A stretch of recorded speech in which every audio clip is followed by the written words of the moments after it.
My name is Chris Johnson. I'm the worship pastor of Cornerstone Community Church. For the past 6 weeks, my wife and I have been dealing with a tragedy that occurred in the life of my daughter Naomi, who's 3 years old.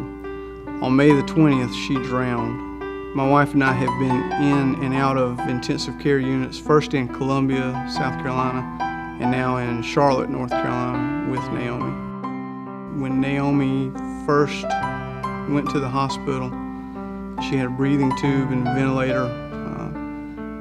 It felt as if my faith was very small to begin with. We knew that we had faith in God, but we did not realize the extent to which we needed to rely on God. Yes, our faith has been tested. That first Friday night, they told us that she probably would not survive. Then the Saturday night, they told us she probably wouldn't survive. And just seeing her hold on, and my wife and I praying together and really just crying out to God for some peace, asking God to give us a sign or a signal or something that would let us know that everything was going to be all right. Through some of our church family, we received some confirmation, and through reading the Word, we received some confirmation that God was with us in the middle of all of this and that He was not going to leave us. We have received emails and comments on my worship page from every continent on the face of the earth except Antarctica.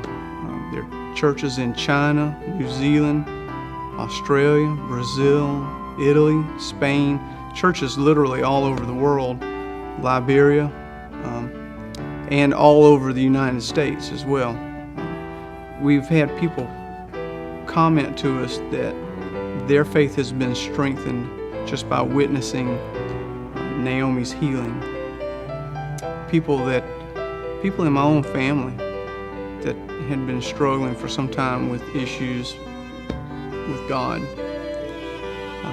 they've grown closer to God just because they've seen the faith that we stood in.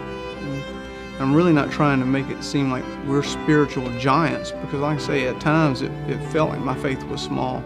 We leaned on each other, and we leaned most heavily on God. And through that, we have seen people's strength. We have seen people's faith be strengthened, and we have seen people's lives turn back to God when they may have turned away from God. If there was one thing that I could tell any family that is dealing with anything right now that's difficult in their life, first and foremost, it would be to just trust God. If you've received a word from God and it's been confirmed through family, friends, Scripture, plant your feet and don't let the enemy steal anything that belongs to you. Even when you can't see, there were plenty of times when Naomi, well, it looked like she may not make it, but we never believed that. We proclaimed God's message that He gave us in our hearts was that Naomi was going to be okay, and we would speak that over her. Speak truth, speak positive things. Don't let the enemy sneak in and steal anything from you. Plant your feet, believe, trust in God.